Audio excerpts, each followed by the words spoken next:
Classificação indicativa. Livre para todos os públicos.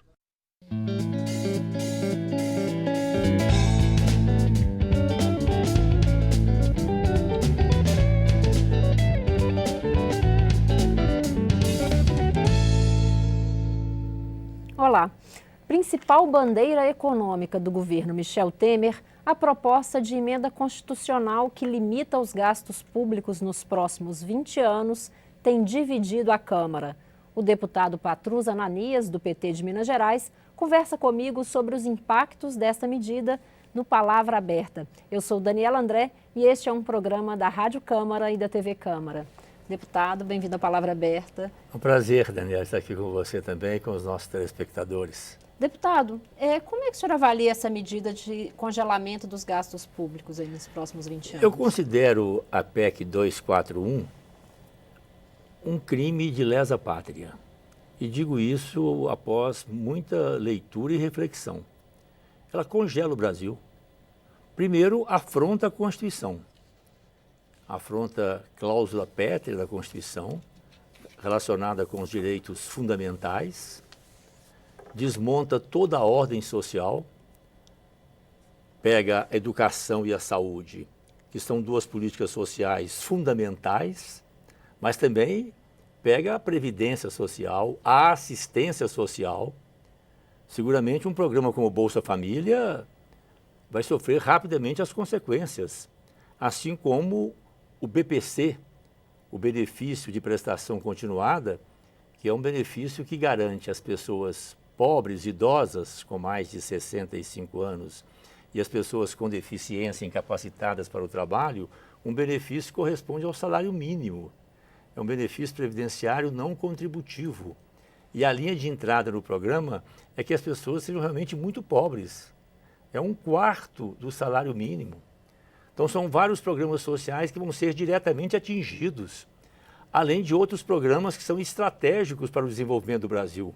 Quando nós falamos de educação, nós devemos pensar em educação em todos os níveis. Também a universidade, como espaço de pesquisa, e vincular a educação, a universidade, ao desenvolvimento tecnológico, científico, que são fundamentais para o Brasil.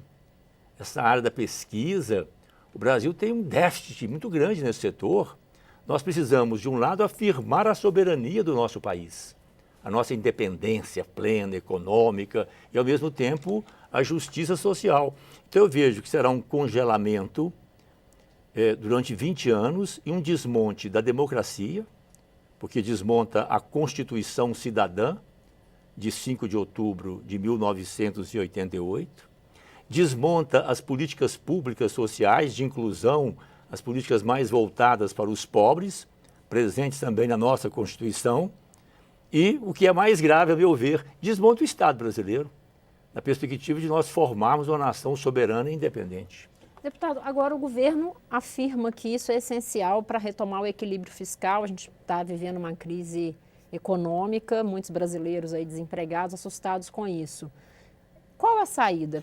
Olha, primeiro nós temos que quebrar, Daniela, essa ideia do pensamento único. A economia não é uma ciência exata, uma ciência dada. A economia reflete também as nossas visões de mundo. Tanto que nós temos diferentes economistas com diferentes ideias. Nós temos, por exemplo, aqueles que defendem o Estado mínimo, que é o que prevalece hoje no Brasil. O modelo neoliberal, abrir espaços para que o capital possa ganhar. Eu sei que prevalece no Brasil hoje. Nós temos outras concepções da economia. A concepção, por exemplo, do Estado do bem-estar social, que nós vínhamos construindo no Brasil e que foi interrompido agora por esse processo golpista de afastamento sem base jurídica da presidenta Dilma. Eu sempre cito esse exemplo. A crise de 1929, que atingiu especialmente os Estados Unidos. O presidente Hoover, na época, propunha um modelo liberal, contenção de gasto, etc. Foi eleito, em 1932, um estadista notável, o presidente Franklin Delano Roosevelt, que propôs exatamente o contrário, resolver a crise com crescimento, apostando nas potencialidades do país, olhando para o futuro. É isso que eu penso que o Brasil deve fazer também. Então, o primeiro ponto é esse, é quebrarmos a ditadura do pensamento único. Esse discurso do caos, ou faz isso, ou vai ser um caos, é um discurso autoritário, porque não estimula o diálogo, o debate democrático e não possibilita que a gente trabalhe com caminhos e alternativas diferentes. Então, eu penso que a outra coisa também, a economia não pode ser dissociada da ética. Nós não podemos pensar as questões econômicas sem considerar também as exigências sociais. Nós não podemos pensar a economia sem pensar os pobres, sem pensar a dignidade humana, a justiça social, que é também uma dimensão fundamental para nós firmarmos o projeto do Brasil. O que eu penso, Daniela, nesse momento, é que as forças vivas do país, aqueles que queremos, né, que o Brasil se torne cada vez mais uma nação soberana, economicamente forte, estável, mas socialmente justa, né, saudável do ponto de vista ambiental, uma nação comprometida com a sua gente e com as gerações futuras. O que eu penso que nesse momento seria fundamental é nós discutirmos um projeto para o Brasil. O que é que nós queremos para o Brasil daqui a 5, 10, 20, 50, 100 anos? Aí entra a questão econômica, mas entram também outras questões. A questão social, a questão ambiental, a questão do desenvolvimento tecnológico, científico, a questão da autoestima nacional. Então, eu penso que essa PEC é uma PEC que está a serviço dos interesses do grande capital internacional e os seus históricos serviçais do Brasil.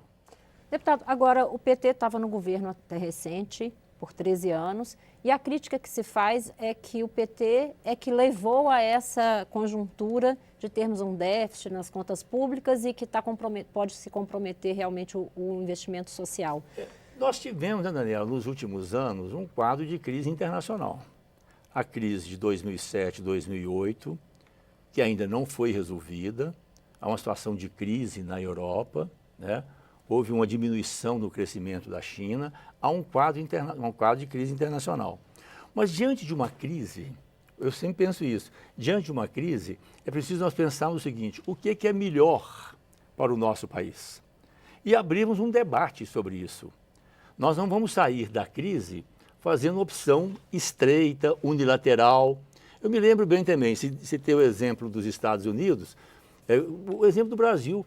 Quando houve o golpe de 64, né, também eles alegavam na época que a inflação estava muito alta e tal, foi feito um ajuste, uma medida de contenção.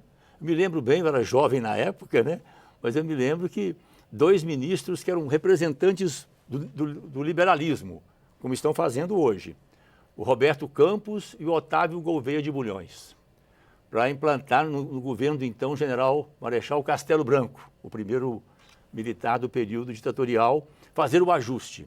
Fizeram o ajuste, teve problemas no país, retiraram direitos trabalhistas, acabaram com a estabilidade, pressionaram. 20 anos depois, nós sabemos que a ditadura saiu e devolveu o Brasil na condição em que devolveram. Quer dizer, não resolveram o problema do país. Exatamente, você não resolve o problema de um país trabalhando as consequências. Você tem que ver as causas. O que é que impede efetivamente a emancipação de um país como o Brasil? E nós não podemos também ficar pensando, como eu vejo alguns dizendo aqui na Câmara, porque em Portugal, todo carinho com Portugal, né? Um país, nossa pátria avózinha, né? Porque na Grécia, nós temos que pensar o Brasil num outro nível. O Brasil é um país continental, um país com potencialidades extraordinárias, com recursos naturais de toda ordem, com possibilidades extraordinárias de desenvolvimento econômico, desenvolvimento social, desenvolvimento ambiental. Pensar o Brasil em termos de promover o desenvolvimento regional, potencializar as características das diferentes micro, meso e macro regiões do Brasil.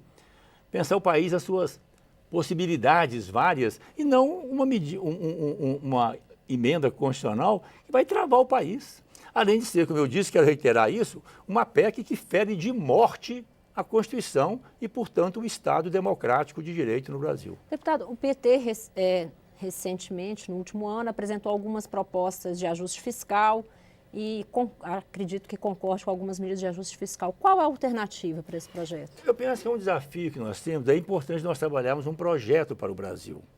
É uma coisa, envolvermos também, né, os governos municipais, os governos estaduais, pensarmos esse tema novo, que eu acho muito importante, que é pensarmos os diferentes territórios no Brasil e, a partir daí, pensarmos também a questão do desenvolvimento regional, a partir das características econômicas, geográficas, históricas, culturais, das diferentes regiões do Brasil, um desenvolvimento endógeno, né, de baixo para cima, né?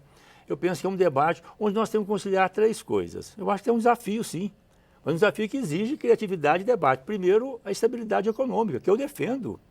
Eu estou convencido que a inflação é perversa e penaliza, sobretudo, os pobres, os assalariados, né? Então, é fundamental a estabilidade econômica, é fundamental o crescimento do país, o desenvolvimento econômico e a inclusão social. O que nós fizemos muito bem nos governos Lula e Dilma, retirando milhões e milhões de pessoas, famílias da miséria, retirando o Brasil do mapa da fome. Quer dizer, com essa PEC haverá um retrocesso lamentável em relação às conquistas sociais que nós tivemos no Brasil. Um outro aspecto também que nós temos que discutir no Brasil, ninguém quer aumentar impostos. Mas nós temos que discutir também com seriedade, com a sociedade brasileira. Se nós queremos políticas públicas vigorosas para promover um país como o Brasil, nós queremos segurança pública, saúde, educação, cultura, assistência social, desenvolvimento na agricultura, na indústria, no comércio, nós precisamos de recursos também. Então eu penso no Brasil não é questão de aumentar os impostos, mas discutir se os impostos cobrados no Brasil são justos. Porque quem paga imposto no Brasil é a classe média assalariada, que tem os seus impostos descontados na fonte, e os pobres, através do imposto regressivo. O pobre paga pela comida que ele compra. E os ricos, bancos, o capital rentista, gente que aplica os seus recursos sem nenhum compromisso social, essas pessoas, esses setores não pagam impostos no Brasil, ou pagam muito pouco. Os grandes industriais também não pagam. Eles pegam, inclusive, os seus bens pessoais e colocam na empresa. E com isso reduzem muito o valor dos seus impostos. Então eu penso que nós temos que discutir no Brasil, daí é importante nós discutirmos um projeto para o país. Um projeto para o país implica financiamento. Agora, colocar sempre a conta nas costas dos pobres, toda vez que vai ter uma dificuldade, faz o ajuste, e o ajuste é em cima das políticas sociais. Deputado, infelizmente nosso tempo terminou. Espero que o senhor volte para falar um pouco mais sobre esse projeto. Eu sou Daniela André e este é o Palavra Aberta. Conversei hoje com o deputado Patrus Ananias, do PT de Minas Gerais. Obrigada a você que nos acompanhou pela Rádio Câmara e pela TV Câmara. Se quiser conferir esta e outras edições do Palavra Aberta, é só visitar nosso site. O endereço é câmara.leg.br/palavra aberta. Até mais.